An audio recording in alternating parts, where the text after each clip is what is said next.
Okay, let's extend our discussion about finding the center of mass of particles. We started with two particles on a lever, a rod. Then we moved to multiple particles on the x-axis. Now we're going to go to particles on the coordinate plane.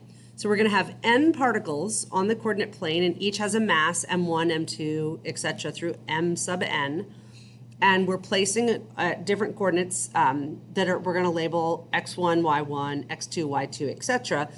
And what we are going to do is find the moments of the particles with respect to either the x or y axis and then the center of mass of the particles. So first you're going to find the moment of the system about the x-axis. So m sub x is the summation from the first particle to the nth particle of all of the m sub I times y sub I, where of course y is the distance from the x-axis for each of these particles.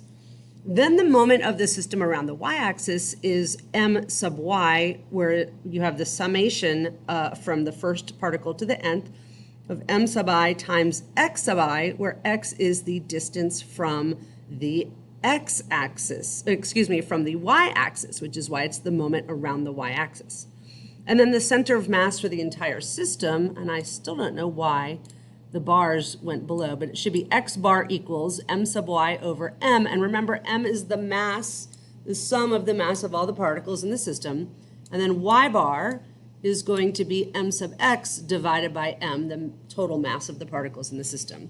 And I'll show you an example of this. So we have masses, we have three particles in this system, and their masses are 7, 9, and 12, and they're located at 2, 4, 3, negative 2, and negative 1, 6. So the first thing we're going to solve for is m sub y, which is basically each mass times the distance from the y-axis, which is the x-coordinate. So we're going to have 7 and then times 2. Remember, I'm doing the mass times x. So 7 times 2 plus 9 times 3 plus 12 times 6. And when I add all of those up, I'm going to get, let's see.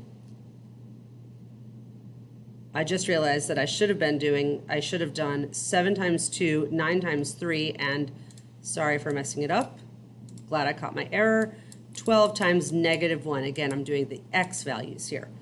So I have 14 plus 27 is 41 minus 12 is 29. And then m sub x, same concept, but now I multiply each of the masses times the y value. 7 times 4, and then I'll do 9 times negative 2, and I'll do 12 times 6. Again, so for each of these y values. And when I add all these up, 72 minus 18 is 54, plus 28 is 82. So then in order to get the center of mass, which is x bar, y bar, I can say that x bar is going to be m sub y, which is 29, divided by m, and I need to get m by summing up the three masses. So 7 plus 9 plus 28, 7 plus 9 plus 12 is 28. So x bar is 29 over 28. Y bar is 82 over 28, which will simplify to 41 over 14. And I get that my center of mass, which I'll abbreviate COM, is 29 over 28, comma, 41 over 14. And that basically is the point over which the three given masses will balance.